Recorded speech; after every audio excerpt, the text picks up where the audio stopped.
정영진 축의 매불쇼. 자, 그럼 수요 난장판 지금 출발합니다.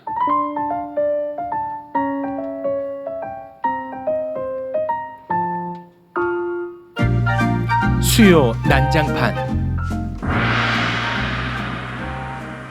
네, 오늘은 완전한 새로운 얼굴들과 함께합니다. 삶이 기구한 분들로만 어떻게 구성이 됐군요. 한 분 한 분 만나보겠습니다. 무려 대한민국 여당 대표였는데 지금은 유튜버로 활동하고 있습니다. 이준석 대표님 어서 오십시오. 예, 안녕하십니까. 네, 반갑습니다. 구독자를 늘리기 위해 유튜버 복장으로 하고 오셨습니다. 재건축 조합. 여의도 재건축 조합. 조합장. 네, 고맙습니다. 자, 그리고 최근에 압수수색을 당한 현근택 변호사 어서 오십시오. 네. 현근택입니다. 아, 기구하다 다들 인생들이. 우리 송 대표님 소개하자. 자, 그리고 역시 무려 대한민국 여당 대표였는데 지금은 쫓기는 신세가 되고야 말았습니다. 아 쫓겨요.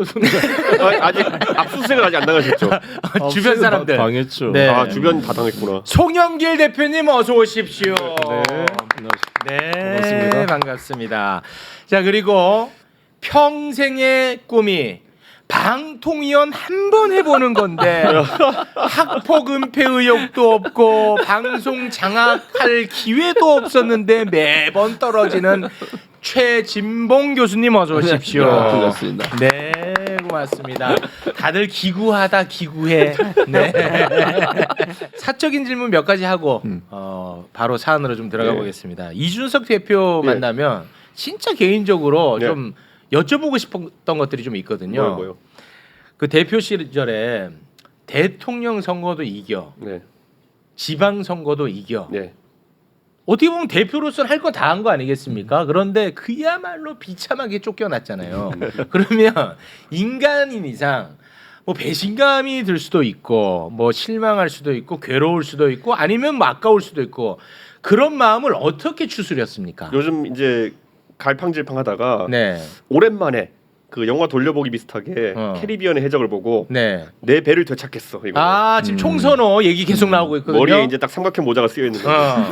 잭 스페로. 그래가지고 배가 좀 망가진 것 같긴 한데 어쨌든 곧잘 쓸 수 있을 것 같아가지고 아이템으로 나침반이라도 들어야 되나 이러고 있어요. 아, 그래요? 네. 아, 그러면 한동안은 좀 방황한 건 맞아요? 아니 그냥 뭐 욕하면서 살았죠 그냥. 아, 그래요? 네. 그 굉장히 강한 사람이네. 나쁜 놈들 욕하면서. 네. 아 근데 이게 저는 두 번 세 번째 겪어보는 게 네. 박근혜 대통령 탄핵될 때도 난 솔직히 그때 약간 아웃사이더여가지고 그때 그 친박들 욕하면서 있었는데 지금 또 윤핵관 욕하면서 버티는 거죠. 이제. 아, 그래요? 뭐 정신적으로 뭐 타격이 왔다거나 뭐 그런 건 없어요? 에이, 처음 겪으면 그렇지만은. 오. 네, 그렇지. 좀 강하네. 아 그래도 이긴 당 대표랑 진 당 대표는 달라요. 아니, 보자마자 그래. 아니 저는 실적이라도 있잖아. 저는. 그러니까 스코어보드라도 있잖아. 아니 근데 이기고 나서 토사구팽 나가면 더 마음이 아프죠. 아, 더 마음이 아파요. 그래도 이겨야 돼요. 그래도. 양두구육이라는데 양 대가리를 놔두고 개고기를 팔았던 것에 대한 좀 후회가 있죠. 그렇다고 이재명이 양대가리는 아니죠. 아 그러니까 어찌됐건 뭐 이재명은 그렇죠 문제고 네. 현재 지금 나타난 이 윤석열 체제를 보니까 너무 심하게 느껴지잖아요. 너보다 내가 낫다. 아니 근데 제가 항상 말했듯이 네. 이준석 대표한테 내가 열심히 하면은 반드시 토사구팽 되니까 아. 윤석열이 낙선이 돼야 이재명이 새로운 야당의 지도자로 세대 교체가 되고 소위 말한 우리나라 정계 법조계 출신이 과잉 대표돼 있다. 이게 문제라는 게 우리 이준석 대표의 평소 지론입니다. 책에도 써놨고 네.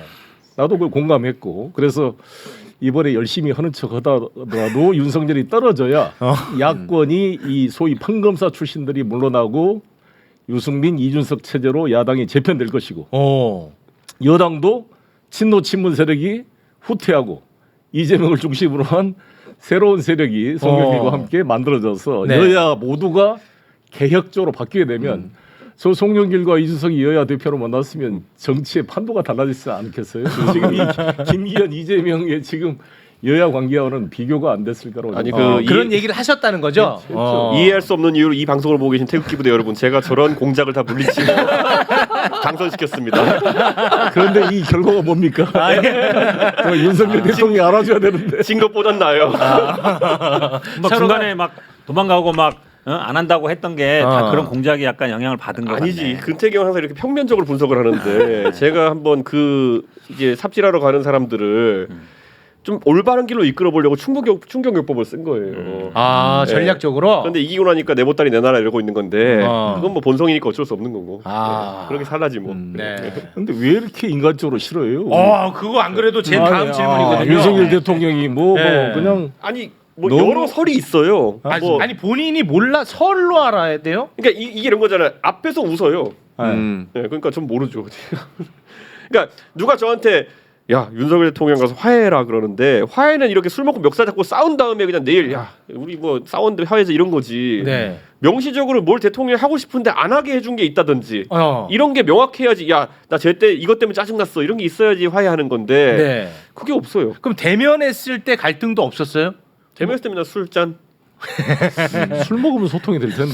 그러니까 술을 근데 술 준 거 안 받아 먹은 적도 없고요. 아 그래요? 네, 근데 그러니까 이 대표님 페이스북에 보면은 예. 카메라가 나올 때는 반달 모양의 눈짓으로 환하게 웃다가 네. 카메라가 없어지면은 눈을 동그랗게 뜨고 윽박지르는 사람이라는 표현을 썼는데. 아니 대표님 제 페이스북도 혹시 그 아니, 세컨드 아이디를 읽으세요? 아니. 송영길 대표님이 제 페이스북 읽고 계신지 몰랐는데. 아니 이게 뉴스에 떴더라고 네, 보니까 그래서 야. 근데 이게 그건 참- 배현진 얘기였습니다. 그렇습니까? 반달 웃음으로 웃고 뒤에서는 칼 찌르려고 하는 사람. 내가 보기에는 그런 거예요. 그러니까 이준석 대표가 줄 서거나 누구한테 뭐 이 서열 정하는 거를 잘 안 하는 편인데 네. 윤석열 스타일은 딱 그 줄 서거나 서열을 딱 정해놔야 안심이 되는 사람 스타일이잖아요. 미친지 윈지. 근데 그게 잘 안 되고 그 다음에 들어보면은 이준석 대표도 말이 참 많아요. 누구 만나면 자기 말을 하거든요. 근데 그 사람도 말이 많잖아요. 조용히 들어줘야 되는데 계속 말하는 거야. 좋아할 리가 없지. 그러니까. 좋은 분석이야. 근데 일리 있죠. 근데 뭐 굳이 추론해 보자면은 네. 그러니까 두 가지가 있어. 요 첫째로는 뭘 자꾸 시켜서 싫어했을 것 같고 그러니까 이게 도움이 될 것이다. 이기려면 이거 해야 됩니다. 이기려면 이거 해야 됩니다. 이런 거 하는 것 때문에 싫어했을 것 같고 네. 두 번째로는 최근에 들은 얘기인데 무슨 제가 제 사주를 보더니 어떤 분이 알려준 건데 뭐 나무의 기운이 있대요. 근데 거기서 들었는데 뭐 나무의 기운 있는 사람을 멀리해라. 그래서 저랑 여당의 또 다른 사람 하나를 멀리해라라고 누가 조언했다는 얘기를 전해 들었는데 그런 소리를 들었어요. 천공이었나요? 천공? 아니 제가 천공하고 어떻게 얘기하겠어요. 그러니까 비슷한 능력치를 가진 분들이 저한테 얘기해 주는데 뭐 그런 거일까라고 설마 생각했는데 요즘 그럴 수도 있겠다. 아니 근데 그냥 당시로 돌아가서 네. 그나마 있었던 리스크는 경선 당시에 네. 유승민 후보가 있으니까 이게 불공정하게 치를 거 아니냐 이 정도 리스크가 있었다고 보지 않았습니까? 근데 결국은 경선 이겼잖아. 그리고 대통령 됐잖아.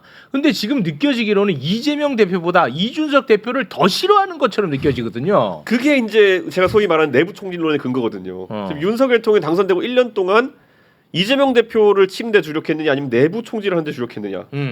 지금 보수 쪽 인사 다 총질했잖아요. 지금 처음에 이준석 때려잡아, 그 다음에 나경원 때려잡아, 안철수 때려잡아, 유승민 출마 못하게 해. 네. 보수를 완벽하게 정리하고 있습니다. 지금. 네. 그래서 민당 좋아야 돼요.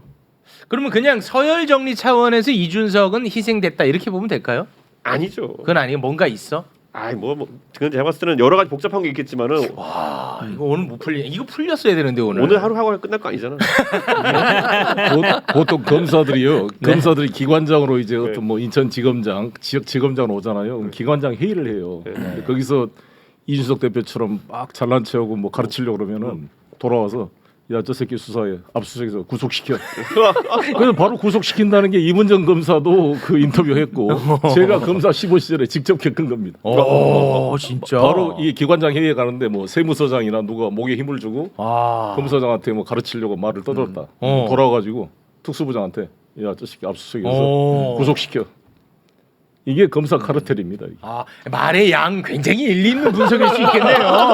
굉장히 유치한 분석인데. 조용히 있어야 돼요. 조용히. 가만히 경청해야 돼요. 그렇죠. 경청. 윤석열 대통령은 1시간 동안에 뭐 50 몇 분 혼자 이야기하는데 들어주고 맞장구 쳐야 되는데 이준석 대표는 가르치거든요. 이렇게 한다고. 그러니 아니 근데 제가 이거는 제가 이해하는 게 말을 많이 하는 건 맞는데 대통령이 저희 울산에 그때 한번 회동하고 이렇게 했잖아요. 네. 가서 막 다시 잘해보자 이러면서 화해할 때. 했잖아요. 네. 그때 그럼 무슨 중요한 얘기를 했냐 이렇게 사람들이 많이 물어보는데 오. 솔직히 말씀드릴게요. 처음에 우리 해가지고 야, 우리 이제 화합하는 모양새를 해야 되니까 뭐 합의문 쓰고 이렇게 해서 뭐 쓴 다음에 한 3줄 쓰고 나가지고는 대표님 이제 술 드시죠 이러는 거예요. 그래가지고 술이랑 막 의원들 막 들어오고 그 다음부터는 한 1시간 반 가까이 이제 얘기를 했는데 내용이 다 이런 거예요. 거기 언양불고기집이었거든요. 아, 대표님 이게 언양불고기야 말입니다. 이게 가가지고 이게 제가 강남에서 어디 집이 참 맛있는데 그 수사할 때 애들 데리고 가가지고 이거 하면은 아침부터 저녁까지 술 계속 마시면서 애들이랑 그 톡갈비로 썼다 그러죠. 그러니까 얘기하는데 톡갈비로 그게 이게 쓰는데 1시간간 이 대화니까 나와가지고 저랑 이제 그 어깨동무하고 사진 찍은 다음에 후보는 가고 기자들이 저한테 대표님 무슨 말씀하셨어요? 이렇게 하면은 뭐 할 말이 없지. 언양불고기가 강남에 좋은 집이 있고 뭐 이렇게 얘기할 수밖에 없는. 어. 그러니까 이거는 이제 대통령이 이런 게 있어요. 그 의외로 그 내용을 숨겨요. 그러니까 주요한 사람들한테 정말 자기가 믿을 수 있는 사람 아니면 다 숨기는 거지. 이번에 그 제가 이거 말씀드릴게요. 김기현 대표가 이번에 그 총선 공천 관련해서 대통령 만나가지고 얘기 들은 게 아 뭐 공천은 당에서 알아서 하는 거 아닙니까 이렇게 했다잖아요. 네. 제가 그 말 듣고 이제 김기현 대표가 밖에 나와서 기분이 좋아가지고 얘기했다는 걸 듣고 나도 어디서 들었던 얘긴데 지방선거 때. 그러니까 그거를 이제 이런 거 그걸 듣고 전 느꼈던 게 뭐냐면 아 김기현 대표도 아직까지 신뢰 서클에 그렇죠. 들어가지 않았구나. 보통 검사들이 회식을 하면 아. 부장검사가 검사들하고 딱 모여놓고 허심탄회하게 이야기하라 그래요. 저도 검사 15 시절에 그러더라고. 15들 모아놓고 부장검사가 허심탄회하게 이야기하십시오. 네. 술 한잔 먹고 허심탄회하게 이야기하면 나중에 다 죽습니다. 근데 충성하면서 부장님 조직에 충성하겠습니다 이런 말 살아남지 허심탄회하게 이야기하면 무조건 죽어요. 그러니까 이게 그 김기현 대표는 자기가 지금 뭐가 뭔지 모르고 있는 거죠. 지방선거 때 이제 공천 관련해 가지고 하도 이제 대통령실에서 관심 있는 것 같으니까 제가 뭐 여기저기에 이제 들은 바로는 관심이 있다는데 네. 그건 제가 이제 그걸 확인하려고 어떤 식으로든 확인하면은 아 그런 거 없다고 당이 알아서 하는 거라고. 예. 그럼 나중에 보면 꼭 이상한 좀 힘이 들어와 있고 이런 느낌이 있었거든요. 근데 김기현 대표는 이제 경험하게 될 겁니다.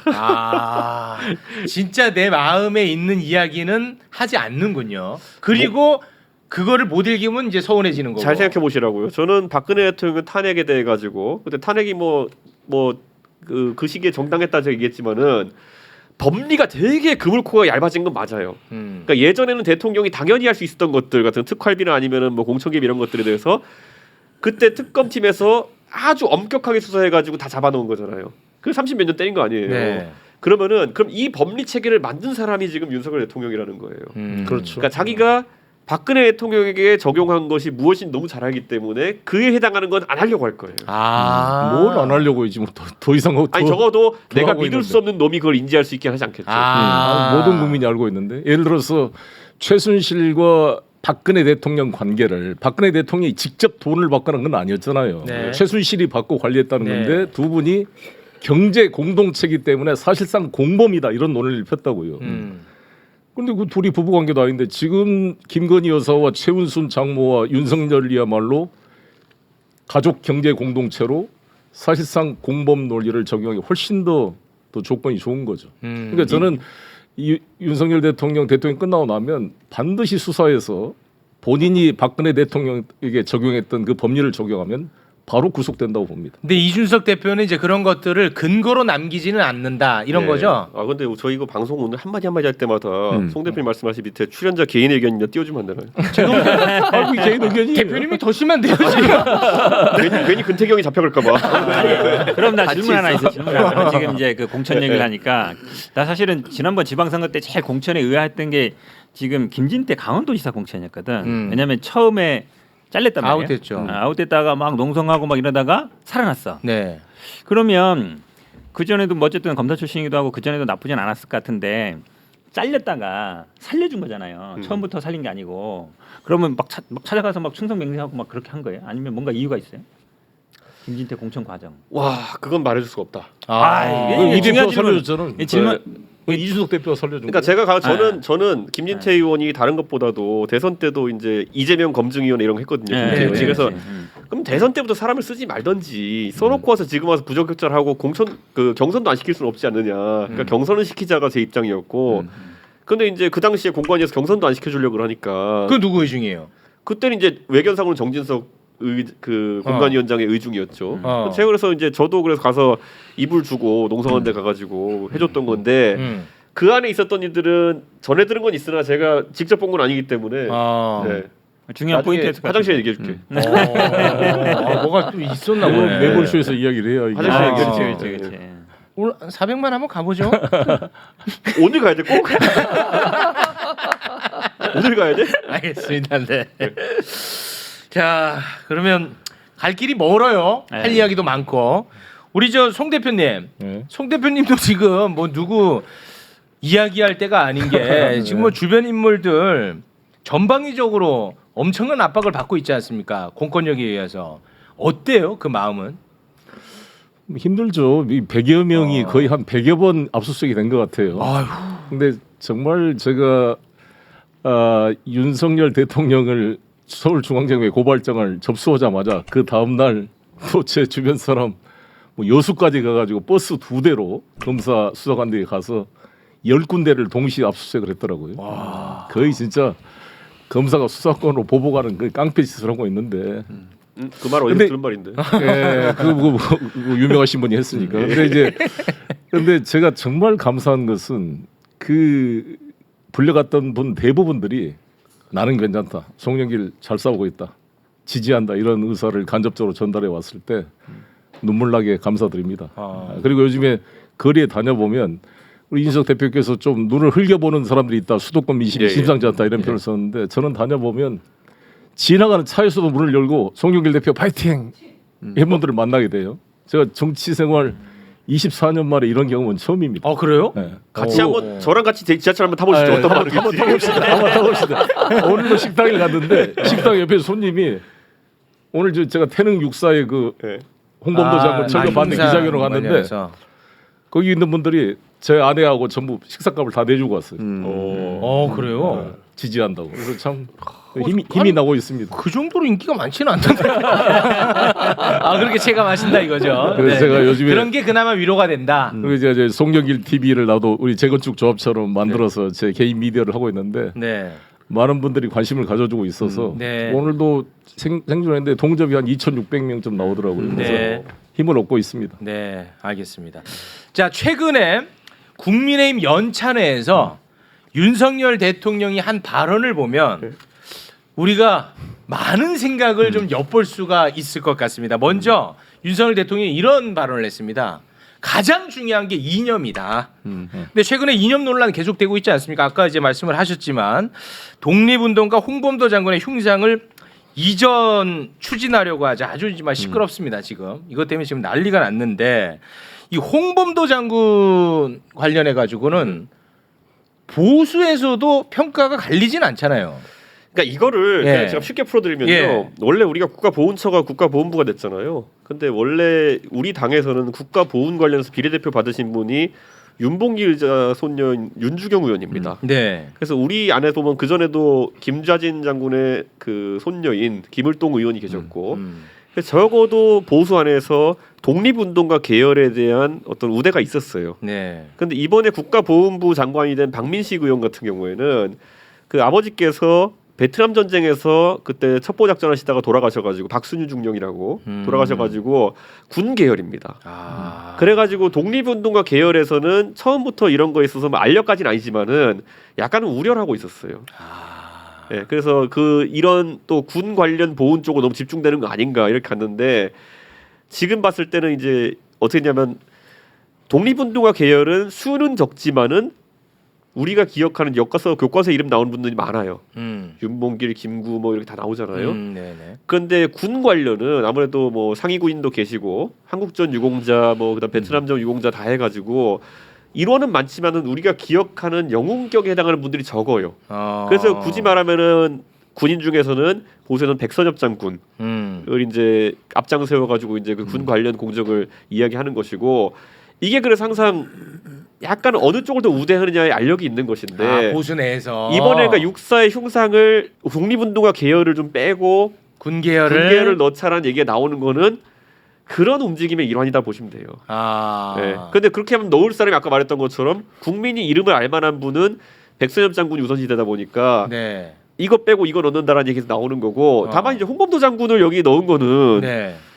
뺄 명분 찾기가 이제 왜냐면 나머지 그 흉상이 있다는 내부는 네. 다 민족주의 계열이거나 아니면 오른쪽 중에서 꽤 오른쪽 심한 분들이거든요. 그러니까 명분 만들기 위해서 홍범도 장군을 건드린 건데 문제는 이게 예전에 제가 오늘도 페이스북에 글 쓰고 나왔지만은 예전에 홍범도 장군이 그 공산주의나 이런 쪽에 도움 받을 때는 6.25 이전이잖아요. 네. 그러니까 대부분의 뭐 우리나라 포함한 다른 나라에서 그 당시에는 기호 1번이냐 기호 2번이냐 정도의 선택이었어요. 그 당시 시점으로는 우리가 독립을 쟁취하는데 어떤 계열로 할 거냐는 기호 1번, 2번 정도 선택이었는데 그걸 지금 와가지고 과거 행정의 문제로 삼는 거는 너무하다라는 말이 보수에서 나오는 거죠. 그러니까 그게 홍범도 장군이 공산당에 입당했다는 게 1920년이에요. 그러면 이 북한이 생기기도 전인 거예요. 그러면 그 상황이면 일제 시대였고 네. 일제 시대 홍범도 장군이 블라디보스톡에서 활동을 하셨는데 그 당시 활동하면서 공산당이나 소련에 있는 사람들의 도움을 받아서 일제 탄압을 좀 뚫고 독립군 광복군을 만들고 싶었던 거잖아요. 그 활동하는데 공산당과 손을 잡았다고 해서 그것이 어떻게 지금의 북한을 상징하는 공산주의와 공산당과 일치될 수 있냐고요? 다른 차원의 문제예요. 그리고 2차 대전에서 그러면 미국과 소련은 손 안 잡았습니까? 그런 방식으로 해서 일본을 어쨌든 그 일본의 군국주의 제국주의를 몰아내려고 했던 노력인데 네. 그걸 가져다 공산당 입당 이력이라고 그래가지고 마치 북한과 일치시키고 그것 때문에 우리는 안 된다고 얘기하는 논리는 지금의 상황에서 도저히 이해할 수 없는 논리죠. 근데 제가 궁금한 게 그 이제 가까이서 많이 보셨잖아요. 윤석열 대통령을. 네. 그 당시에도 어떤 이렇게 이념에 대해서 굉장히 관심이 많았거나 뭔가 좀 치우쳐 있다 이런 느낌을 좀 받았어요? 아니면 이게 뒤늦게 이게 조금 활성화되고 있는 상황입니까? 왜냐하면 지금 보도에 따르면 윤석열 대통령이 직접 그렇게 말씀을 하셨다는 거예요. 이거는 우리 군의 확고한 대적간에 부정적인 영향을 주어서는 안 된다. 이건 제가 솔직히 말하면 어느 정도 알고 있었어요. 알고 있었어요? 네. 왜냐하면 5.18에 대해서는 윤석열 대통령이 그 참배하고 이런 거에 대해서 전혀 거부감이 없잖아요. 그런데 이번에 잘 보시면은요 4.3에 대해 가지고는 참석은 안 하세요. 네. 그러니까 4.3은 5.18과 조금 다르게 보시는 거죠. 4.3이라는 게 어쨌든 결국엔 공산주의 세력이 반란을 획책해가지고 그걸 진압하는 과정에서 뭐 여러 사람이 희생된 사건이다 이렇게 보고 있는 거고, 그러니까 거기 그러니까 여순에서부터 시작해서 여순에 출동하면 그 군대에서 그런 일이 일어났다고 보는 거고, 4.3도 보면은 이제 유격대랑 이렇게 하면서 이념간의 경쟁이라는 생각을 하고 계시고, 그래서 4.3이나 이런 걸 추모하자는 사람은 어쨌든 그 과정에서 무고와 민간인들이 많이 네. 희생됐으니까 그걸 우리는 추모하는 것이다 이렇게 돼 있고, 네. 근태경 제주도 사람이지만은 반대로 대통령이나 아니면 또 이 오른쪽 사관에서 보는 분들은 어쨌든 발단은 그런 공산주의적 이념 때문에 된 거 아니냐라는 식으로 이제 들어가는 거죠. 그래서 이번에 4.3 추념사를 보시면요, 제가 4.3 때 제주도 갔거든요. 이번에도 네. 무슨 일이 있었냐면은 대통령이 작년에 당선자 신분 때는 오시고 이번에는 안 왔어요. 네. 근데 이제 총리님이 오셔가지고 대독을 했거든요. 네. 내용이 전부 다 제주도 미래 일자리 관한 거예요. 맞아. 그래서 제가 그때 딱 저는 자리에 앉아가지고 뒤에서 욕이 나오는 거예요, 사람들이. 왜냐면 따지고 보면 제삿 날인데 가가지고 미래 일자리 얘기한 거잖아요. 그러니까 그때 제주도 민심이 되게 안 좋아졌거든요. 근데 그거는 대통령께서 추념사에도 4.3에 대한 내용은 넣을 수가 없었던 거예요, 본인이. 본인 믿음에 따라 가지고. 그러니까 이런 성향이 있는 건 확실히 했어요. 그 선거 때도. 예. 제가 여러 일화들이 있어요. 이준석 대표를 모시고 그때 2021년 8월 18일 대전 현충원에서 홍범도 장군 안장식에 네, 같이 참여한 게 그때 같은데, 홍범도 장군은 우리 홍준표 시장님이나 이준석 대표도 지적했던 것처럼 박정희 대통령 때 이제 훈장을 받으신 거잖아요. 네. 그리고 박근혜 대통령 때 홍범도 잠수함 진수식이 있었고, 네. 홍범도 장군은 사실 그 사이 머슴 출신입니다. 아주 하층 출신에 고생하시고 자신도 독립투쟁을 했을 뿐만 아니라 두 아들도 의병투쟁 과정에 돌아가셨고, 부인도 고문당하다 돌아가셨고, 전 가족이 일제와 싸우면서 희생됐던 분이고, 1927년도 나이 60이 돼가지고 아니 소련에서 살려니까 공산당에 가입 안 할 수가 없잖아요. 근데 그에 비해서 백선엽 같은 분은 일본 치하에서 살기 위해서 그냥 일본에 그 참여한 정도가 아니라 자기가 자원해서 만주 군관학교 전신에 들어가서 간부가 돼서 간도 특설대에서 독립군 탄압운동을 하신 분이잖아요. 6.25 때 공이 있다 그러지만 그런 일제의 민족을 반영한 행위들은 다 용서가 되고 아니 우리 홍범도 장군은 봉오동 청산리 전투의 영웅 아니에요. 독립군 총대장 아닙니까? 그런 분을 저렇게 모욕을 준다는 게 78년 만에 정말 꿈에도 그리는 고국 카자흐스탄에 강제 이주돼가지고 고생하시다가 모셔온 사람을 이렇게 모욕하는 것이 야, 너무 그때- 마음이 아파요. 그때 홍범도 장군 저도 그때 너무 유해 봉안할 때 예. 갔는데 저는 그날 그 의식보다도 그 전날 그 모셔오면서 했던 그렇죠. 에어쇼 같은 그런 네. 것들에서 야 그때 저는 문재인 정부에서 이런 기획력은 좀 괜찮구나. 감개무량했죠. 그때 그때는. 그거잖아요. 그 기억 나신지 모르겠는데 비행기가 영공에 들어오니까 네. 지금부터 장군의 유엔 저희가 모시겠습니다. 이거 그렇죠. 아닙니까? 네, 그래 다 울었습니다 그때. 야 그거 대한민국에는 모든 전투기들이 그러니까 전투기 기종이 종류별로. 다 종류별로 다 그게 너무 좀 각인이 세게 돼가지고 빈정상하신 거 아닐까요? 아니, 제가 보기에는 이건 보수도 하면 되지. 사실은 이거는 북한을 바라보면 안 되고 일본을 바라보면 이해가 가요. 예. 그러니까 쉽게 얘기하면 홍범도 장군은 일본에 맞섰던 사람이고 백선엽이 일본에 동조했던 사람이잖아요. 그리고 저는 지금 윤석열 대통령이 일본에 대하는 거 보면 딱 나는 이해가 그렇죠. 가. 아, 그렇게 해석하면 북한을 그래요. 보면 이해가 안 가는데 일본을 보면 이해가 가. 이거 친일이냐 반일이냐. 이건 너무한 생각이고. 아니, 맞다니까. 국방부 장관의 해명도 웃기잖아요. 이제 궁색해지니까 군 창설 이후 사람만 하겠다 그랬잖아요. 그래서 이준석 대표가 그러면 이순신 장군 동상도 철거해야 되냐. 이러다가 일본이 싫어한다고 정말 이순신 장군 동상을 광화문에서 옮기자 이런 말이 나오지 않을까 걱정입니다. 저는 사실. 이 사건을 겪고 홍범도 흉상 사태를 겪고 되게 많은 보수의 좀 언론이 아닌 분 저한테 연락이 왔어요. 이게 무슨 불안감을 그들은 갖고 계시냐면은 논리적으로 좀 약한 걸 왜 자꾸 들고 나오냐 이렇게 하는 거예요. 아. 네. 그러니까 예전에 우리 봤을 때 사교육 논란 있었을 때도 처음에 한번 뭐 그냥 툭 던졌는 잘못됐을 수 있죠. 그러면 그때 수습으로 들어가야 되는데 계속 그 주장을 이어나가려다 보니까 국세청 조사 자국이 기업인이나 뭐 이런 조사하는 게 아니라 갑자기 사교육 강사를 뒤지고 있잖아요. 네, 네. 그러니까 이게 굉장히 저는 내가 한번 지른 거에 대해 가지고 끝판이 날 때까지 밀어붙이는 문화를 자꾸 끌고 가고 있는데 맞다는 걸 끝까지 증명해야 근데 돼. 지금 이것도 마찬가지인 게 홍범도 장군 흉상을 어떻게든 빼보려고 한다는 거에서 국민적으로 반대가 많아지니까 네. 이게 어떻게든 옳다는 것을 지금 증명해 보려고 또 밀고 나갈 것 같거든요. 그렇지. 그러면은 여기서 이제 오늘 또 뭐까지 나왔냐면은 서훈 취소도 고려할 수 있다. 중복 서훈에 해당해서 취소할 수 있다. 이런 식으로 나오거든요. 그러니까 이게 저는 이게 아까 말했던 것처럼 개별 사건보다든지 이런 매너가 문제가 될 것 같아요. 내가 한번 이렇게 틀렸다는 식으로 나오게 되면은 끝까지 네. 도끼를 찍어가지고 쓰러질 때까지 찍겠다. 네. 위험하죠. 그게 검사 스타일이지 뭐. 그러니까 제가 여기서 기소해서 무죄나면 또 위증했다고 잡아들여서 기소도 하고 그래서 또 뒤집고 이러는 게 그 스타일이지. 옛날에 대선 때 보면은 아니면 지선 때나 이재명 대표가 뭐 말 한마디 하면 제가 끝까지 말꼬리 물고 늘어져가지고 거의 바보 만들려고 했던 적이 많거든요. 뭐 그때 대표님 제가 앞에 계셔서 너무 죄송하지만은 김포공항 이전한다 그러니까 비행기 수직 이착륙에 별거 다 나왔잖아요. 아, 그 난리 났었어. 제가 그런 거 잘해요 원래. 근데 지금 보수 쪽에 있는 사람들이 이 저한테 계속 얘기하는 게 그러니까 민주당 사람들은 저를 보면 이를 갈죠 그것 때문에. 근데 보수 쪽에서는 왜 민주당 공격 안 하냐 그러는데 제가 지금 보수를 공격하고 있다고 생각하나 봐요 보수 쪽 사람들은.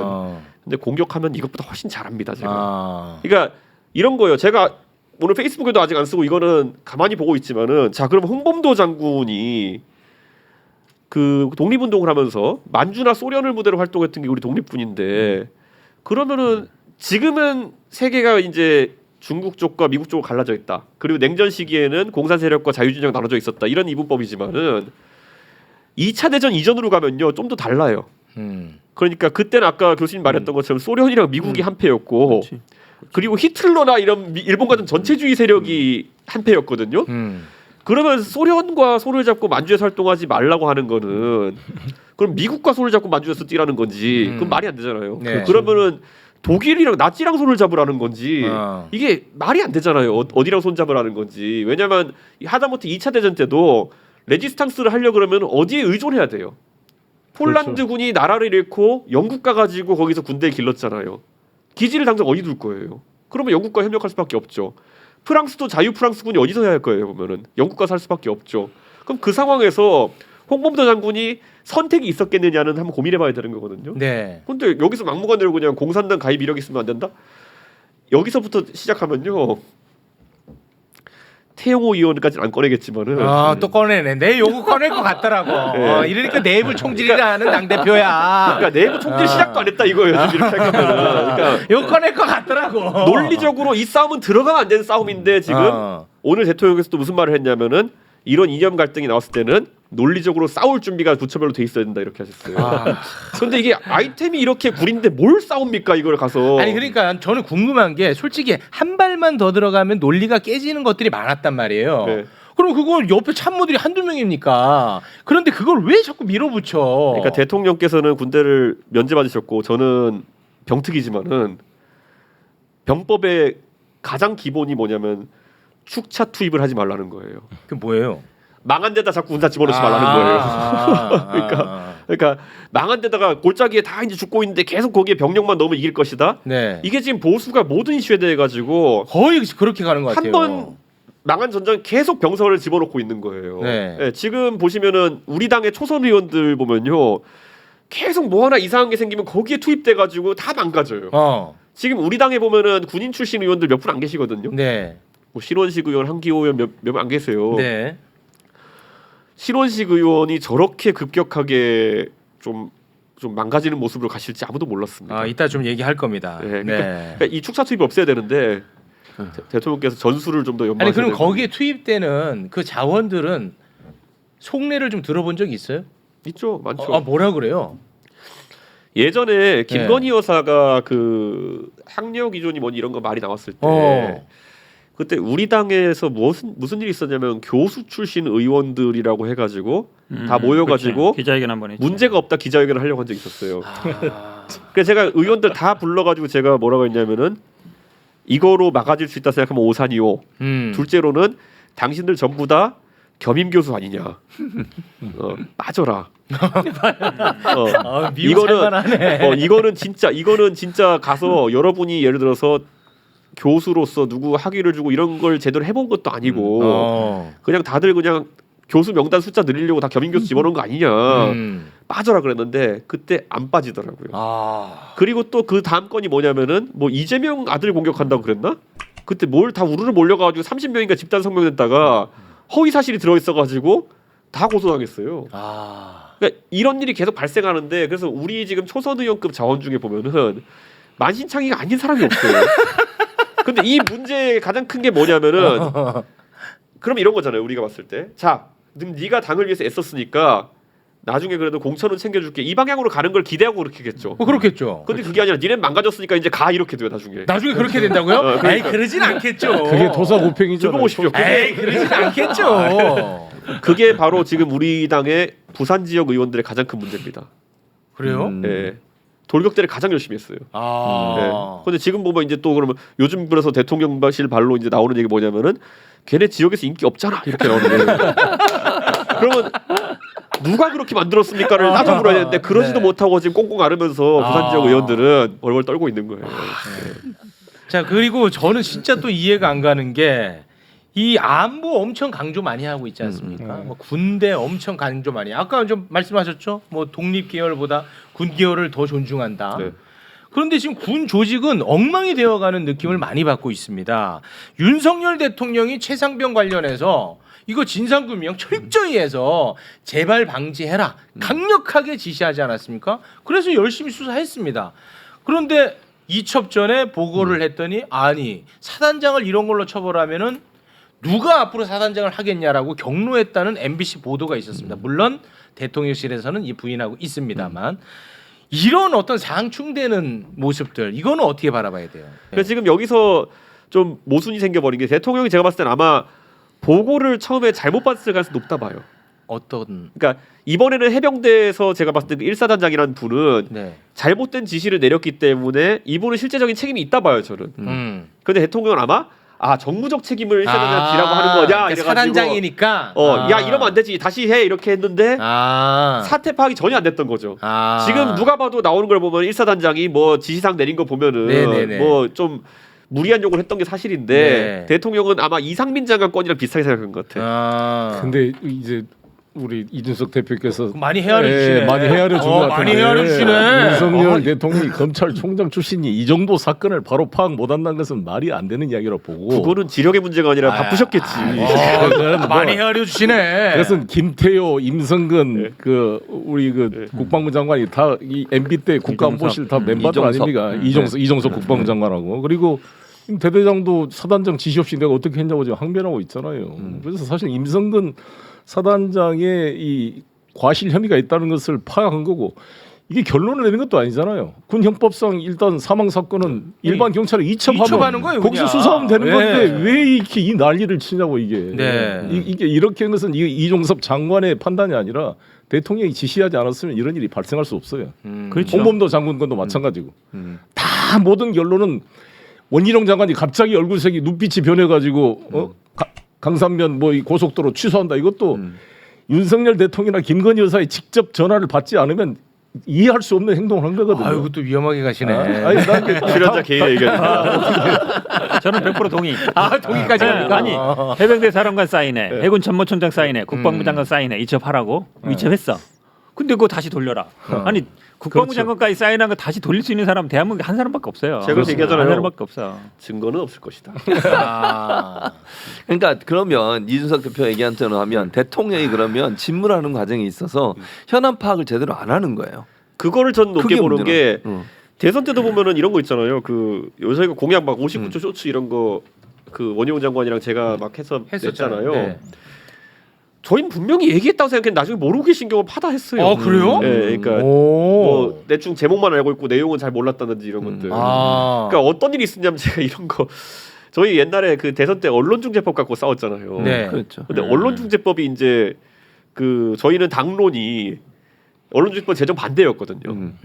그런데 요즘은 가짜뉴스 때려잡겠다 그러고 있는데 그때는 다시 할 것 같은데? 그때는 대통령이 반대. 지금은 찬성. 저희가 찬성. 반대한다고 저랑 김기현 대표랑 그 당시 원내대표니까 김기현 대표가 네. 작업해서 전부 다 저희는 민주당의 무슨 뭐 이런 언론 재갈 물리기에 네. 반대한다 이래놨어요. 안 됐잖아 그래서. 근데 그때 뭐냐 윤석열차라고 기차 타고 간 거 있잖아요. 예. 그때 2호차가 저희가 방송하는 칸이었고 3호차가 언론 브리핑하는 기차 무궁화호 기차였어요.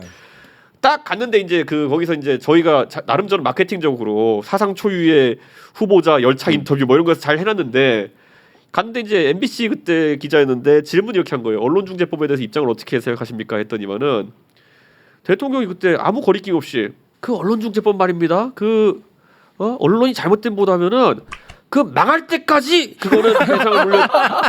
그 민주당 주장인데. 그래가지고 옆에 그때 이제 그 역시나 김병민 요러고 서 있다가 김병민이 뭔가 이상한데 그래가지고 뭔가 이상해. 전 옆에서 그걸 방송을 보고 있다가 라이브로 보고 있다가 역할에 넘어간 거예요. 그랬더니 김병민이 어떻게 하지 막 이러고 있어가지고 나가라 그런 다음에 제가 막 가서 이제 기자들 소위 말하는 수습을 했어요. 마사지 한 거지. 그건 아마 우리 후보가 말씀하기로는 그렇게 하셨지만은 악의적으로 그렇게 했을 때만 얘기하는 걸 거다. 뭐 정정 요청하고 있는데 그렇게 제가 수습했던 적이 있거든요. 그러니까 좀 그런 게 잘못했어 양도구역이야. 아니, 되게 즉흥적으로 그냥 그런 사고들이 좀 터졌던 적이 있어요. 그러니까 내용 잘 몰라요. 그런 거에 그래요? 대해서. 그래가지고 저는 이번에도 보면은 어디 국정 과제 중에 다른데 정신이 몰두돼 있었는데 갑자기 해병대 보고 올라오니까 어쩌면 이거를 그냥 간략히 김태효 비서관 정도가 얘기하는 거, 김태효 차장 얘기하는 정도만 듣고, 야 이거 무슨 뭐 검찰 그러니까. 하는 애가 수사하는 애가 과도하게 뭐 이 욕심이 있어가지고 그 정무적으로 무슨 해병대 1사단장 그 물먹이려는 거다 이렇게 판단할 수도 있어요. 모든 건 증거 없어요.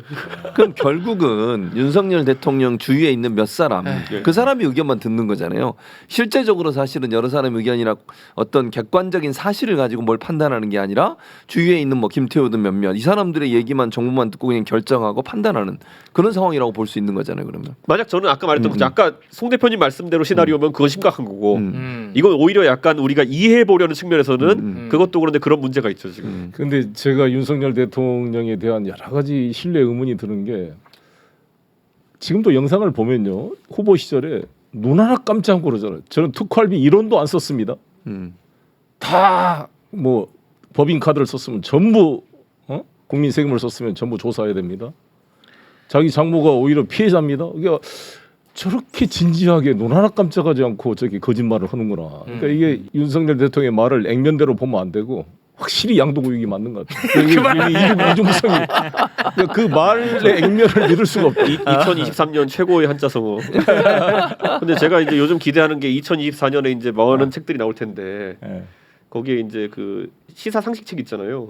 거기 양두구육이 나온답니다. 아 그래요? 2024년 시험 대비. 방금 말씀하신 거 그럼 잠깐만 좀 짚고 갈게요. 뭐 방금 뭐 이제 대표님은 눈 하나 깜짝하지 않고 거짓말을 한다 이렇게 보시는데 혹시 그것도 그 내용을 잘 파악이 안 된 상태에서 네. 뭐 그래도 뭐 그러지 않았겠지 하는 차원에서 그런 발언을 했을까요? 아니면 굉장히 의도적인 거짓말을 했을 거라고 봅니까? 저는 모르겠어요. 이제 윤석열 대통령이 국정을 파악하는데 어느 정도의 열의를 쏟고 계신지 모르겠으나 이걸 진짜 그 해병대 사령관이 그런 문제된 행동을 했다는 거를 인지하고도 그렇게 말했다. 왜냐하면 이 발언이 나왔다고 하는 시기는 굉장히 사건 초기거든요. 최근에 이제 해병대 사령관이 무슨 뭐 이상한 짓이 내렸다는 건 저희도 최근에 알게 된 거고. 네. 그러니까 그 시차 정도 때문에 처음에 잘 파악 못했으면은 이해 가는데 아까 말했던 거 알고 그랬으면 심각한 거죠. 이거는 수사해봤던 사람인데 이런 발언 보면 척하면 척인데 알 텐데. 아니 자기 장모 수사 대응 문건까지 만든 검찰총장이 모르고 그랬겠어요. 자기 장모 건을 다 알고도 대응 문건을 만들었는데. 송 대표님 진짜 예를 들어서- 내려놓고 하시네 전부 다. 예를 들어서 김건희 여사가 뭐 주가 하는 걸 몰랐다. 그거는 예를 들어 그럴 수 있어요. 아 파악이 왜냐면 안 돼서. 아니 부부 사이의 재산을 반드시 공유하진 않잖아요. 재산 거래나. 근데 이분이 평생 뭐 하던 사람이에요?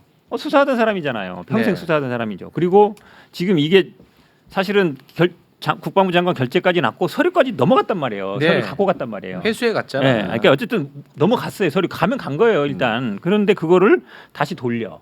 그거는 기본적으로 수사를 하던 사람이고 그다음에 이 부분에 대해서 뭔가 본인의 생각이 확고하지 않으면 그렇게 하기 힘들어요. 야 저는 이번에 그 박정훈 대령이죠. 네. 저는 제일 놀랐던 게 누가 알려줘서 저도 찾아봤는데 박정훈 대령이 뜨고 나고 그 다음 날 박정훈 연관 검색어 뭔 줄 알았어요?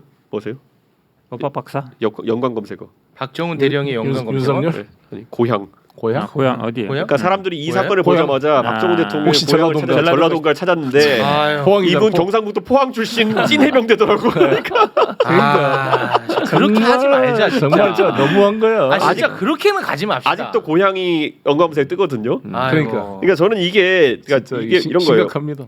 보수 정권이 이제 그 과거의 그거에서 벗어나야 될 게 제가 세대 포이론이라는 걸 얘기했을 때 많은 사람들이 이거 갈라치기니 뭐니 얘기했지만 네. 옛날에는 전라도 포이론이었어요. 그러니까 전라도를 고립시키고 영남표와 충청도표까지 끌고 와가지고 이기면 된다 이거였거든요. 네. 대선은 그렇게 이길 수 있다는 거죠.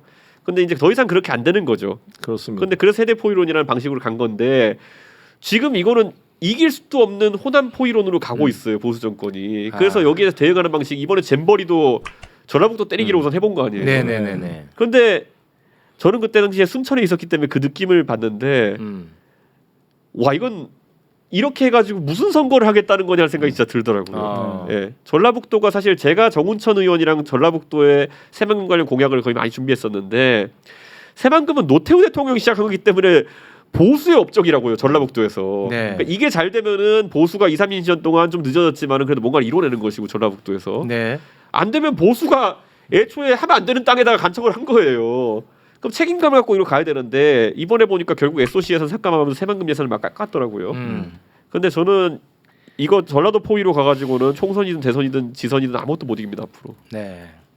아니, 선거 전략을 넘어서 국가를 통합시켜야 될 대통령이나 이 정당이 이것은 범죄적 행위죠. 남북 분단도 서러운데 그 소수의 호남을 그렇게 고립시키려고 지역 감정을 책동하고 한덕수 총리가 전라북도 출신입니다. 네 맞아요. 그렇게 윤석열 대통령이 아끼는 대학 후배, 술친구 이상민 장관이 전라북도 출신이에요. 지금 누가 다 공동선대가 이거 준비위원장 아니었습니까? 네.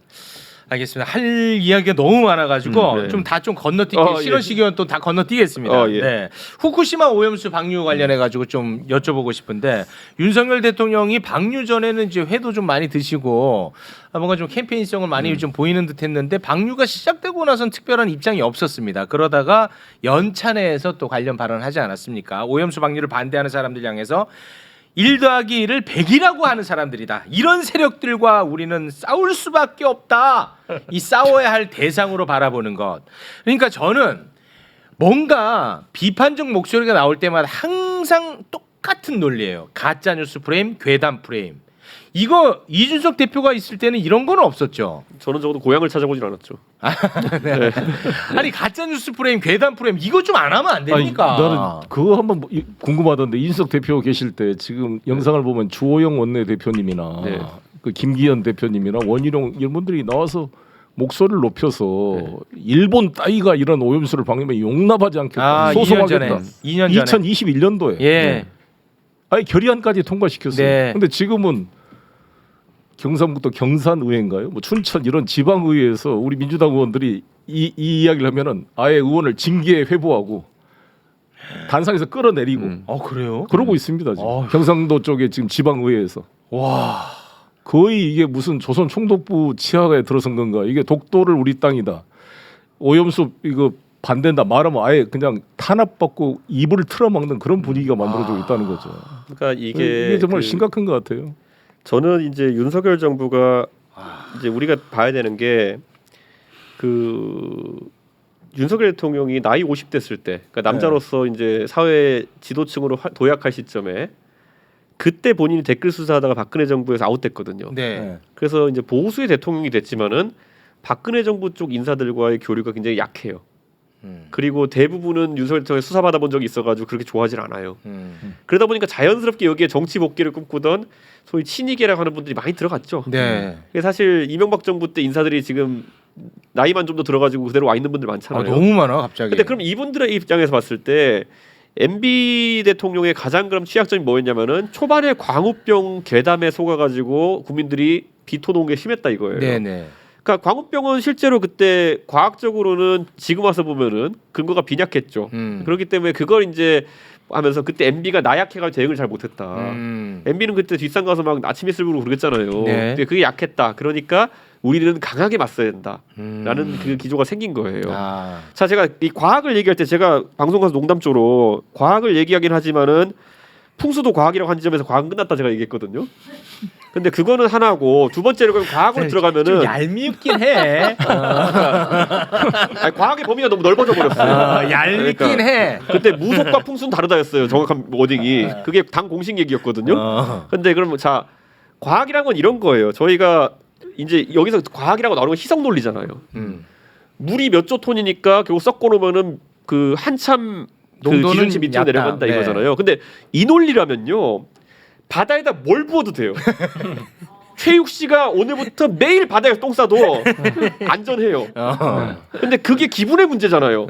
예를 들어 최욱 씨가 어디 해역에 가가지고 계속 그러고 있으면은 그 해역이 뭐가 되겠어요. 네. 그러니까 안전하게 지금을 포함하셔도 근데 기분의 문제거든요. 네. 그래서 우리나라도 옛날에 보면 가축 분뇨 같은 거 전부 다 바다에 덤핑하고 이렇게 했었는데 요즘 안 하잖아요. 네. 그런데 여기에 대해 가지고 여러분 저기다가 지금 뭐 희석해서 뿌리고 있으니까 괜찮습니다. 이건 영역이 아니에요. 지금 과학의 영역이 사람들이 지금 지적하는 부분은. 그래서 이게 지금 계속 문제가 되는 거죠. 네. 근데 저는 이제 찾아보질 않아서 잘 몰라서 그러는데 네. 윤석열 대통령이 어찌됐든 한일 관계를 개선하고 그런 와중에 또 어떻게 보면 이제 방류에 대해서 솔직히 뭐 찬성에 가깝다고 봐야 되지 않겠습니까? 이제 그래서 국민의힘 정치인들이 거기에 따라서 생각이 갑자기 변한 거예요? 그렇죠. 아 그래요? 그냥 하루 아침에? 아니 김기현 대표도 자기가 옛날 해놓은 말이 아니, 그건 다 알고 안다니까. 있는데, 그러니까 자기가 어. 아는데 설마 그거를 그렇게 외력이 없는 한 바꿀 수가 있겠어요? 근데 어느 정도 사람인 이상 네. 내 논리가 완전히 바뀌려면 완충지대가 필요할 거 아니에요. 그거 없이 그냥 하루아침에 바뀐다고? 그게 이준석과 차이죠. 김기현의 차이. 와.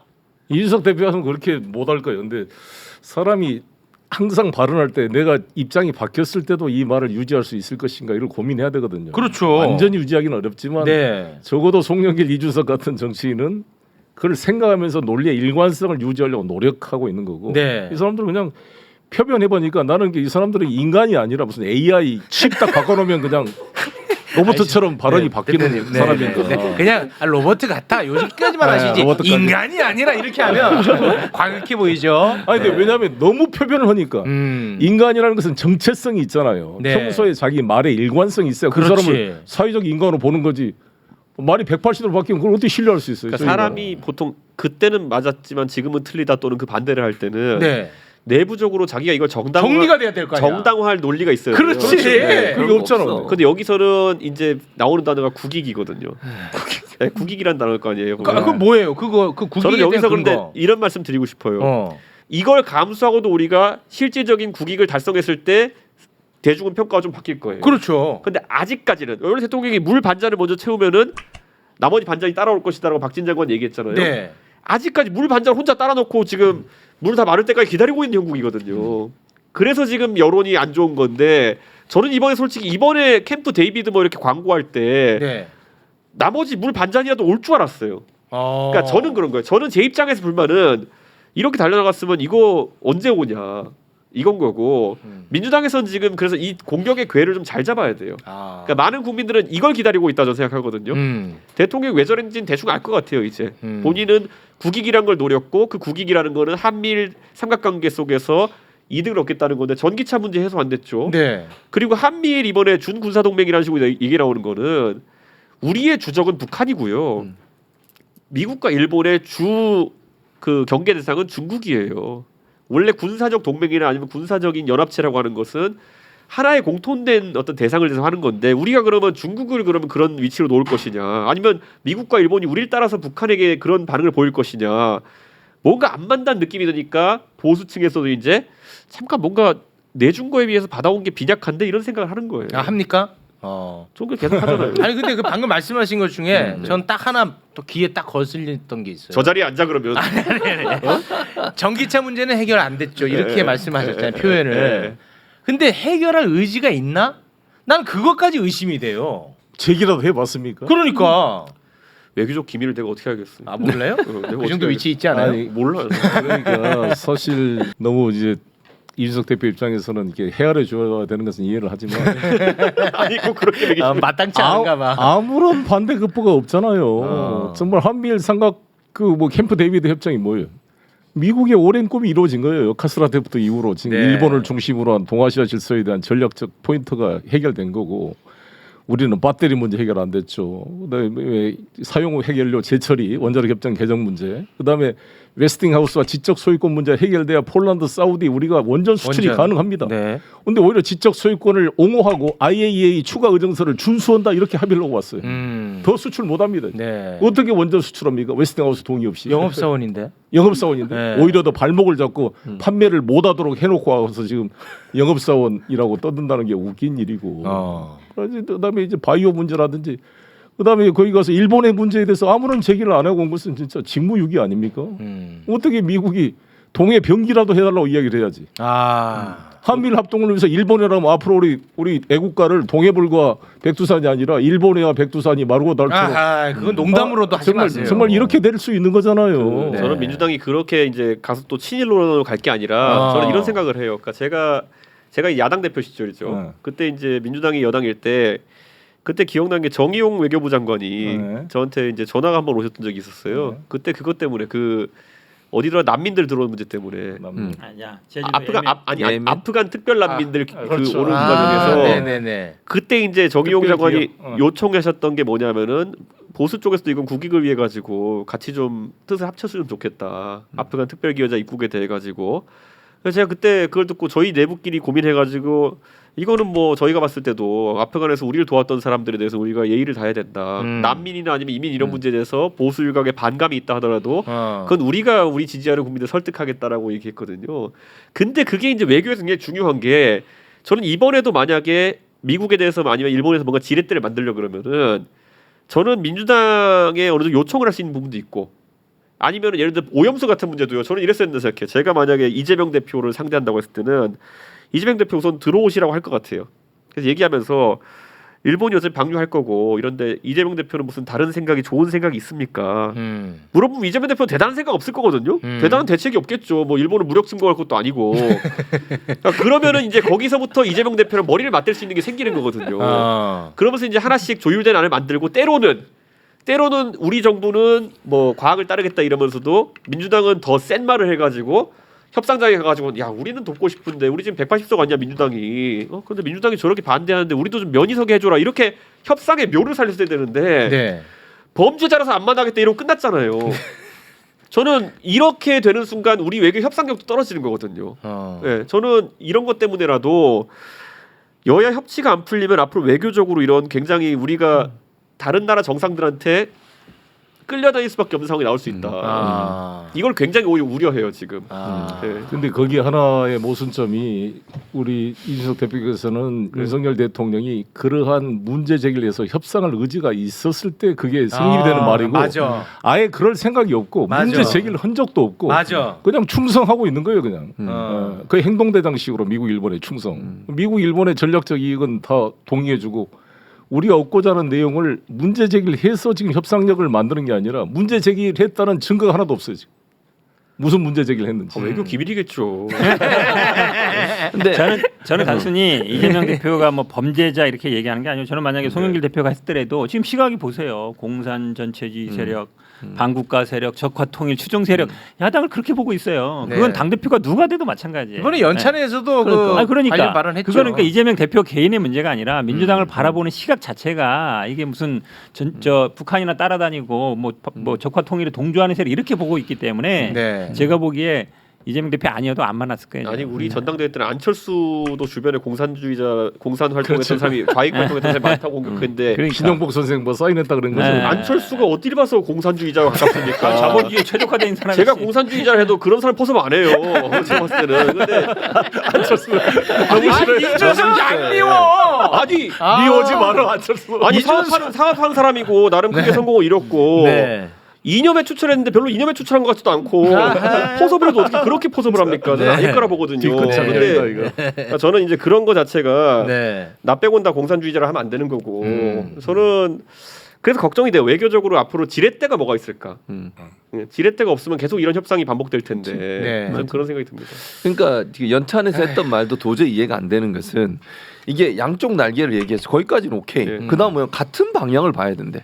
아니 야당이 여당과 항상 같은 방향을 보는 게 아니잖아요. 여야는 시각이 다를 수 있고 같은 정책에 대해서 다른 시각을 가지고 그러면서 서로 협상하고 합리적인 방안을 찾아가는 거잖아요. 예를 들면 뭐 정반합의 논리처럼 서로 부딪히는 논리를 가지고 합리적인 방안들을 찾아가는 논의를 하는 거 그게 협치인데 협치를 할 수 없다는 이유 중에 하나가 방향이 다르다고. 거꾸로 갔네. 아니 여야가 사실은요 각각 다른 방향으로 지향성을 가질 수 있지만 그럼에도 불구하고 여야가 협치를 하면서 같은 좋은 방안들을 만들어 가야 되는데 그런 분의 생각 자체가 없는 거예요. 그러니까 이게 대통령이. 교수님 제가 봤을 때는 뭐냐면 저랑 대통령 뭐가 안 맞느냐를 말씀하셨는데요. 제가 왜 대통령이 저랑 이렇게 틀어졌냐를 제가 사건으로 이해하는 게 아니라 사실관계에 대한 이해 자체가 굉장히 달라요 저랑. 그러니까 뭐냐면 이런 거예요. 제가 어르신들 요즘 지하철에 보면은 이렇게 손잡고 아이고 이준석 씨 조금 대통령이 같이 잘해보지 뭐 이렇게 하는 사람도 있어요. 그럴 것 그러면 같아. 이거는 제가 그 어르신한테 얘기 드리는 게 그 잘하고 말고의 문제가 아니라 저랑 세상을 보는 세계관이 좀 다르시다. 그러니까 이런 거잖아요. 지금도 선거 끝나고 나서 대선 끝나고 나 가지고 나는 엄청난 표 차로 이겼어야 되는데 이준석이 때문에 표 떨어졌다는 거 아니에요. 보면 인식관 자체가. 그러니까 총선에서 이준석이랑 하면 표 더 떨어진다는 인식이 있는 거예요. 그러니까 아니 당 대표 바꾸어서 지지율 올랐냐고 그건 안 맞는다는 걸 알 거 아니야. 아니, 지금은. 그런 게 아니 그렇게 생각하죠. 세계관이 아니죠. 그런 거야. 그러니까 제가 이거 네. 우리가 보통 살면서 만날 때 보면요, 저랑 안철수 대표는 아까 제가 얘기했지만은 의외로 세계관은 굉장히 비슷해요. 그러니까 문제 인식이라는 건 비슷해요. 근데 방법론이 저는 안철수 대표랑 굉장히 달라요. 그래가지고 저희가 맞지 않는 거거든요. 근데 윤석열 대통령 저는 세계관 자체가 약간 달라요. 현재 상황을 인식하는 것 자체가. 아니 그러니까 자 이준석 문제만 좁혀서 네, 네. 여쭤볼게요. 네. 이준석 때문에 더 큰 차로 이길 수 있었는데 굉장히 좁혀졌다 이렇게 생각했다고 했잖아요. 네. 그리고 그 이후로도 뭐 내부 총질이라는 당 대표 뭐 항상 그게 리스크로 봤잖아요. 근데 네. 떠났잖아. 네. 쫓아냈잖아. 그리고 지금 원하는 사람 안 쳤잖아. 네. 지지율 안 오르면 내 생각이 잘못됐나 보다 이렇게 생각할 수 있는 거 아니에요? 그래서 김기현 대표가 조심해야 된다는 겁니다. 김기현이 아니었으면 이렇게 될 수 있다는 거예요? 또 날아갈 또 수도 토성 있다는 오펙 또 된다. 날아갈 수 있다는 거지. 또 다 일회용으로 다 어디 쓰고 화살이 갈지 버리는 보시라고. 거죠. 그렇습니까? 책임을 근데 이게 김기현 있는 것 대표한테. 같아요. 그래요? 우리 윤석열 대통령께서 공산 전체주의라는 표현을 썼잖아요. 네. 공산주의자들은 사적 유물론으로 진리를 독점합니다. 저희가 당의 모호류성, 수령의 모호류성. 검사도 자기가 진리를 선언하고 진실을 독점하는 거예요. 자기가 결정하면 정의입니다. 그래서 다른 자기와 반대 의견을 가는 사람을 공산주의자 반체제로 모는 것 자체가 바로 전체주의예요. 그러니까 지금 윤석열 대통령이 하고 계시는 모든 행위가 야당을 인정하지 않고 의회의 민주주의를 사실상 부정하고 의회를 귀찮은 존재로 시행령을 통해 국가를 통치하려고 그러고 네. 이것이 바로 전체주의거든요. 아. 본인이 지금 하고 있는 행위가 전체주의. 그래서 제가 검찰 범죄 카르텔 전체주의자 윤석열 이렇게 제가 계속 이야기하고 있는 거죠. 야, 진짜 다 내려놓고 하시는 거. 다 내려놓고 저는 뭐 학교에 갈 생각으로 아왜 그러십니까? 그러시면 안 됩니다. 알겠습니다. 저는 뭐 네. 무상급식 받을 각오로 싸우고 있습니다. 맞수고하셔야 됩니다. 알겠습니다. 아이고.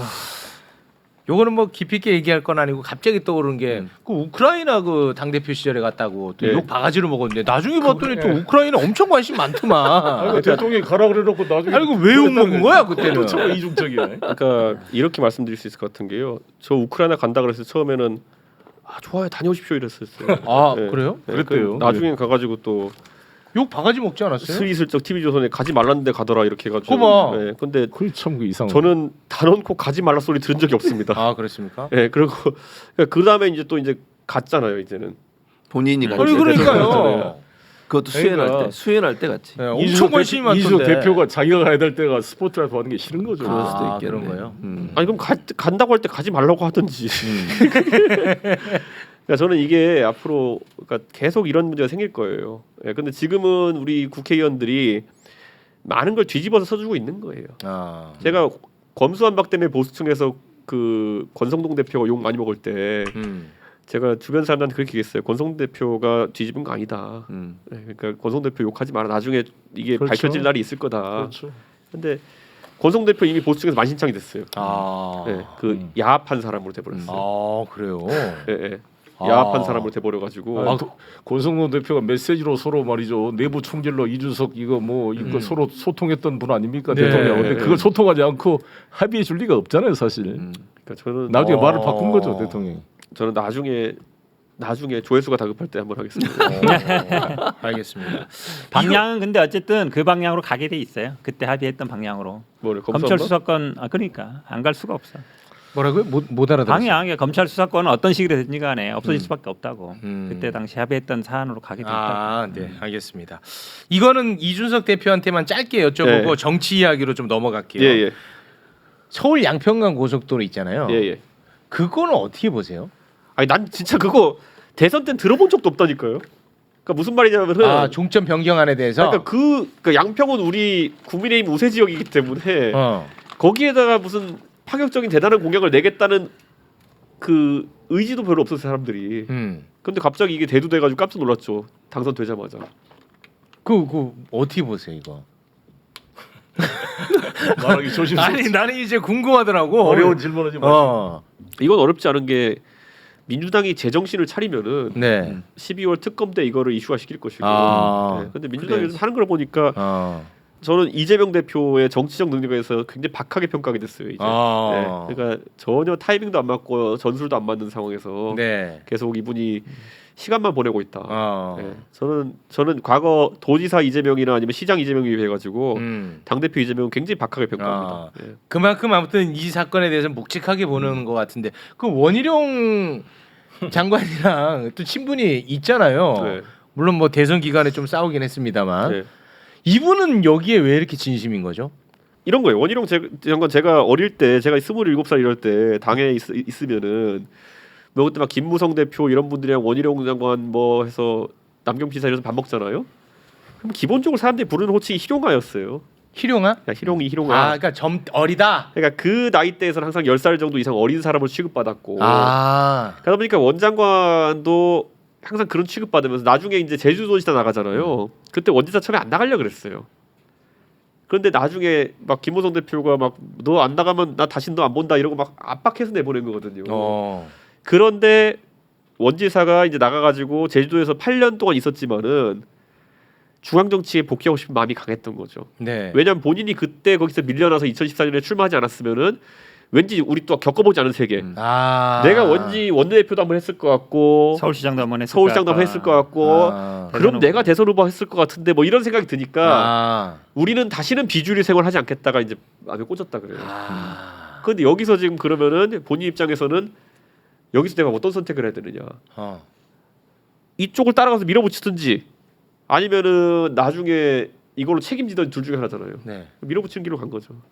그게 저는 이제 물론 이제 원희룡 특수관계인이죠. 특수관계는 아닌데 제주도 고등학교 있는데 이런 게 있어요. 엄청 싸웠잖아 둘이. 나도 생존 본능이라고 봐요. 그러니까 민주당에서는 이제 호남이 아니면 조금 사람들이 이제 활동하기 힘든 부분이 있는데 국민의힘에서는 사실은 대구 경북이나 아니면 제주도는 인구가 얼마 안 되잖아요. 그리고 제주도에서 사실은 국회의원도 없어요. 그 보수당에 도지사는 어느 정도 했고, 그러니까 본인이 기반이 전혀 없어요. 그러니까 제주도에서 8년을 했어도 제주도에 인기가 없어. 한마디로 얘기하면. 그래요? 그리고 서울에 와서도 사실은 양천이나 이런 데 뭐 좀 했었지만 확실하게 자지 기반이 없어요. 그러니까 어디든 살아남아야 돼.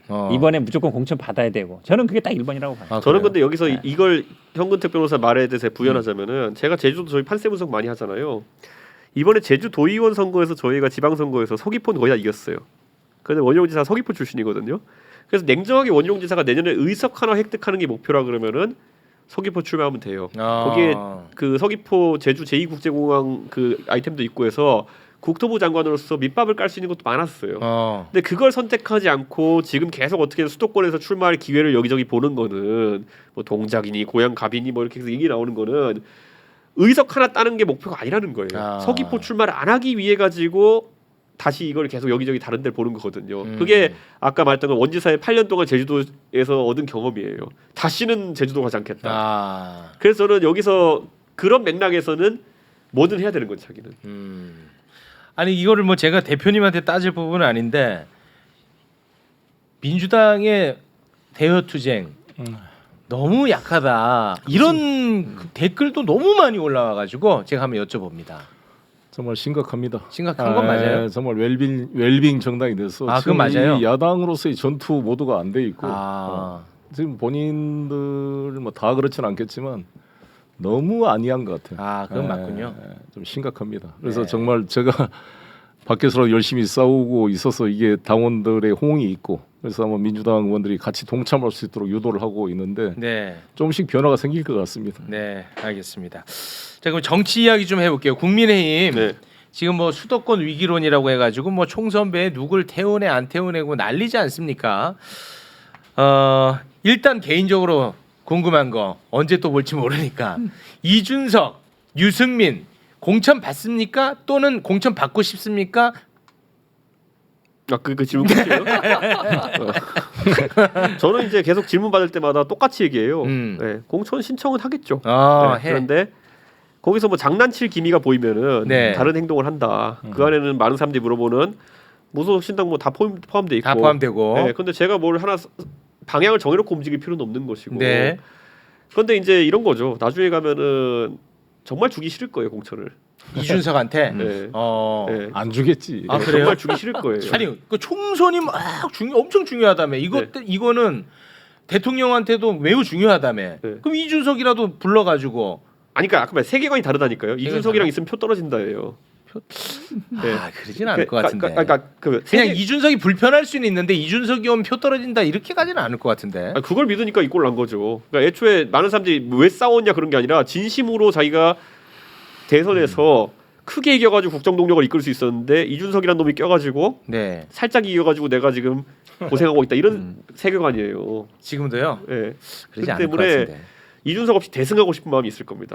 이준석 없이 대승. 네, 대승하고 싶은 마음. 네. 막 지금 요즘 그래서 그 기사가 막 나오는데 보면 가끔가다 대통령실 발로 170석을 오히려 국민의힘이 한다 이런 얘기 나오잖아요. 네. 그런 게 그거 취재원이 누굴지는 한번 생각해 보시죠. 누가 그런 생각하고 있을지. 누군가는 망상을 하고 있습니다. 그러면 어찌 됐든 간에 이준석한테 공천을 안 주려는 움직임이 있겠군요. 그러니까 나중에 그래서 그 수단으로 별의별 게 다 나올게요. 무슨 막 이제 그때 가면 뭐 사무총장하고 있는 이철규 이런 사람 나와가지고 이준석이 뭘 반성하고 뭐 잘못한 것을 인정한다 그러면은 뭐 공천을 줄 수도 있고 말고 조건부로. 네, 그러면 저는 그냥 볼 것도 없어요. 그러면은 그거는 안 하는 거예요. 네, 할 이유도 없고 그거는 말장난하면은 그거는 할 필요도 없고. 네. 네. 저는 뭐 별의별 게 다 나올 거예요. 지금 저 지역구에 가면은 저 당협위원장도 아니 현수막도 못 걸게 해놨잖아요. 지금 그런 식으로 아까 글래디에이터 나왔지만은 그냥 푹 찔러놓고 한번 나가봐라 이런 거 나올 수도 있고 예. 출마하라 그런 다음에 태극기 부대 가서 시위할 수도 있고 뭐 모든 거 다 할 겁니다. 예. 아니 근데 지난주 토요일 날인가 제가 방송하다가 유승민 전 의원이 앞에 방송하길래 네.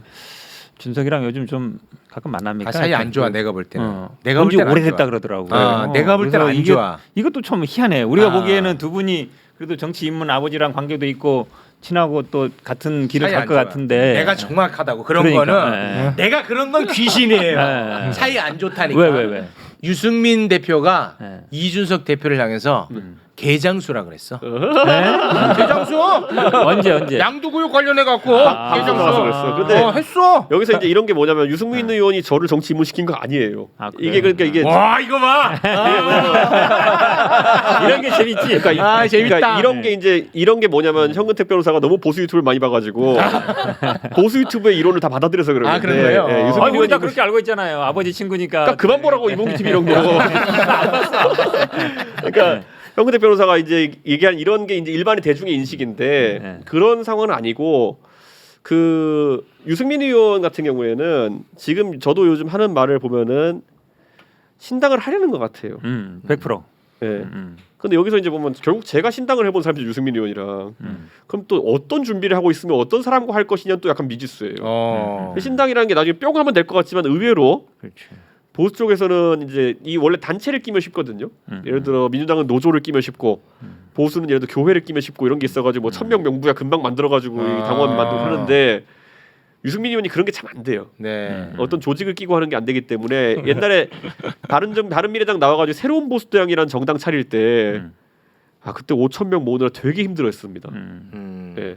그때 그래서 제가 막 무슨 막 온라인 당원가입 사이트도 만들어주고 이렇게 해가지고 겨우겨우 모았던 건데 아마 그래서 그런 체계적인 준비를 하고 있는지는 들여다봐야죠. 아니 그러면은 윤석열 대통령은 나와 세계관이 잘 안 맞고 네. 안철수 의원 같은 경우는 방법론이 안 맞고 유승민 대표는 뭐가 안 맞는 거예요?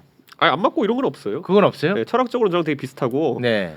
근데 이제 유승민 의원이 이제 뒤집어 말하면은 서로 연락을 안 했다는 거는 둘 다 연락을 안 한 거잖아요.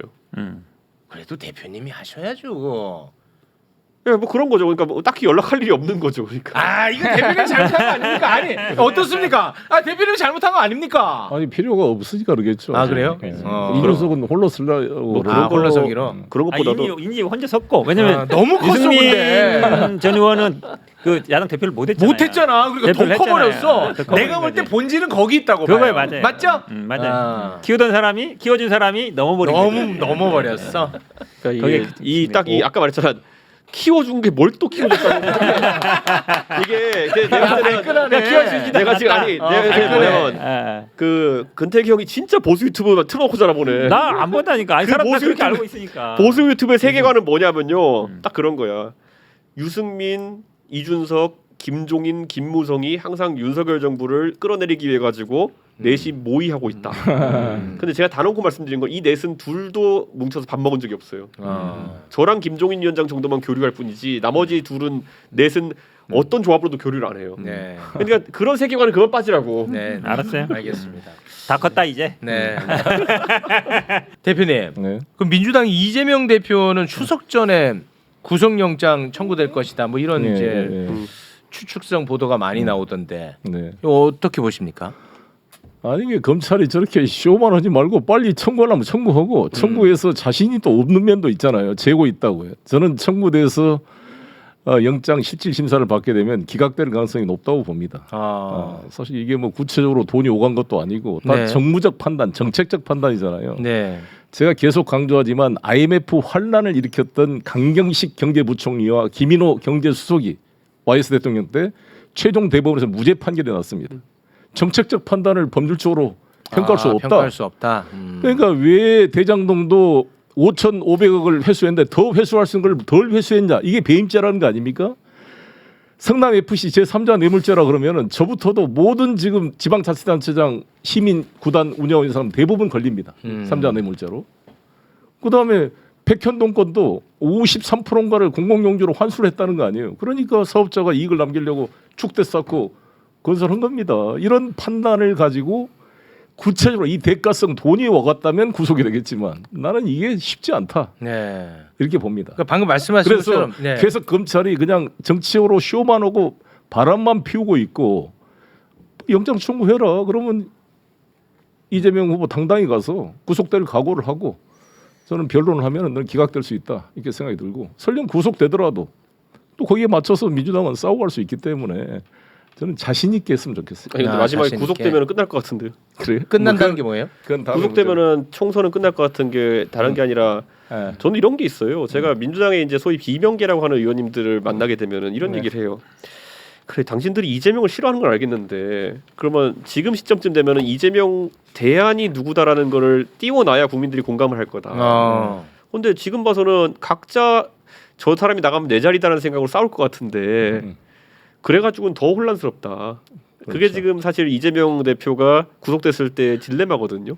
예, 뭐 어떤 사람은 구속되면은 민주당이 재정비될 거다라고 하는 사람도 있지만은 천만에 제가 봤을 때는 다 잘났다고 싸울 걸요.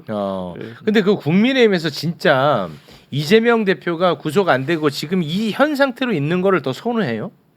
그건 맞아요? 아니면 근데 그 괜히 그냥 놀리듯이 아니죠. 얘기하는 근데 거예요? 있는데 예를 들어 4월 달까지 총선까지 이재명 대표가 있으면은 네.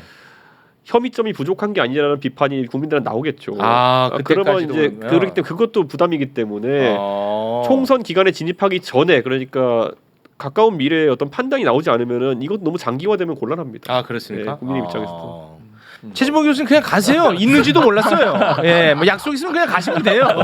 네, 들어오고 싶을 때 들어오시고 가시고 싶을 때 가세요. 네, 화장실 갔다 오세요? 계신지도 몰랐어. 화장실 갔다 오세요? 이준석은 있어. 갔다 올게.